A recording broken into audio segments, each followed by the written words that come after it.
Hey, today I figured I would talk about nano versus Vim. Well, not exactly nano versus Vim, but why you shouldn't use nano.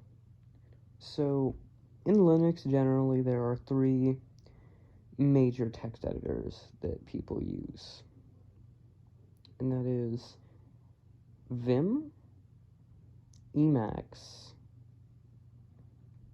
and then nano. Nano, I'd say it might be the rarest, but I think nano is probably the rarest because there's not really many people who stick to nano. Generally, what people do is that they'll start with nano, they'll try like Vim or Emacs, although I think it's more commonly Vim than Emacs. Emacs is a bit more niche. But they'll try it, and then they'll just stick to Vim. Which makes sense, because Vim is kind of perfect. There is only one thing that I think was a really bad decision for the way Vim works, and that's their decision to use HJKL, I think. Actually, no, it's JHKL, I think. Whatever, you get what I mean, but it's one letter to the side of what you normally sit on the home row, and I think that it could have been a lot better designed if they actually just made your hands sit on the home row. The reason for them doing that, it's kind of dumb in my opinion, but back in like the 1980s, VI, which is what Vim is supposed to be an improved version of, is they had these keyboards that were differently designed than ours. I don't know how to describe it. Basically, for them, it made sense to use those, because that was basically what their home row was kind of like.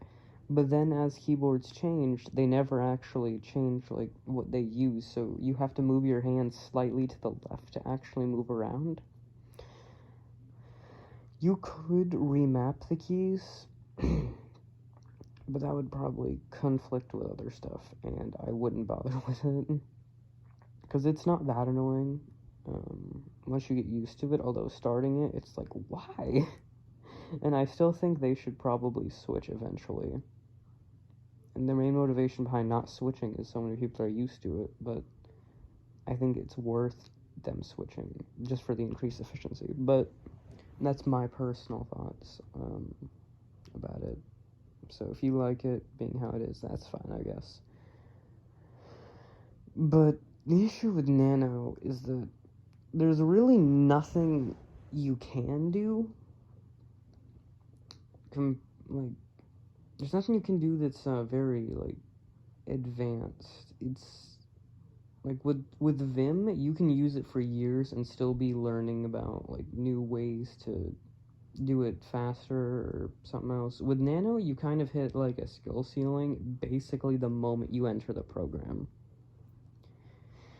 because you have to constantly move your hands around to the arrow keys to move around, and then F1 through 12, I believe, is just all that commands you get, which are all the way at the top, and so you have to move your hands off the home row, and it's just massively worse.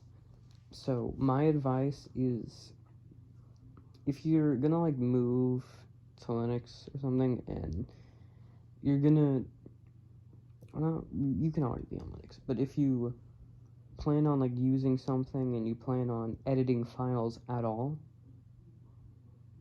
like even if it's like a one and done thing, I still would really say just go through the Vim tutor.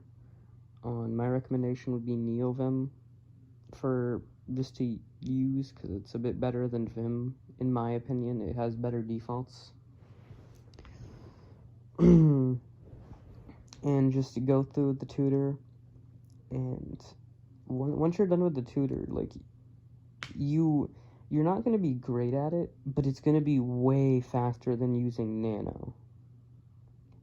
I mean, emacs, you can also learn emacs. I don't know much about emacs, but from what I've heard, it is great. It's not really on the same level as Vim, and I don't mean that in an insulting way. I mean they're completely different. like Emacs. Vim is just a terminal program. Emacs has all these other features, like you can have a web browser in Emacs. So if you want basically to be able to do everything in Emacs, there's even a version of Emacs where you can use it as a window manager, which is hilarious to me. But like, they're very different. But yeah. Oh god. I don't know. I figured I'd talk about some of that stuff. Man, I've just been deep diving into Vim, I guess, and I installed some plugins like Lualine, I think, and I customized my ZSHRC, and now it's pretty nice, honestly. I do plan on changing quite a lot of stuff still, because I'm on a never-ending road of just customizing and changing stuff to try to make the perfect desktop. And right now I'm doing a pretty bad job. Yeah.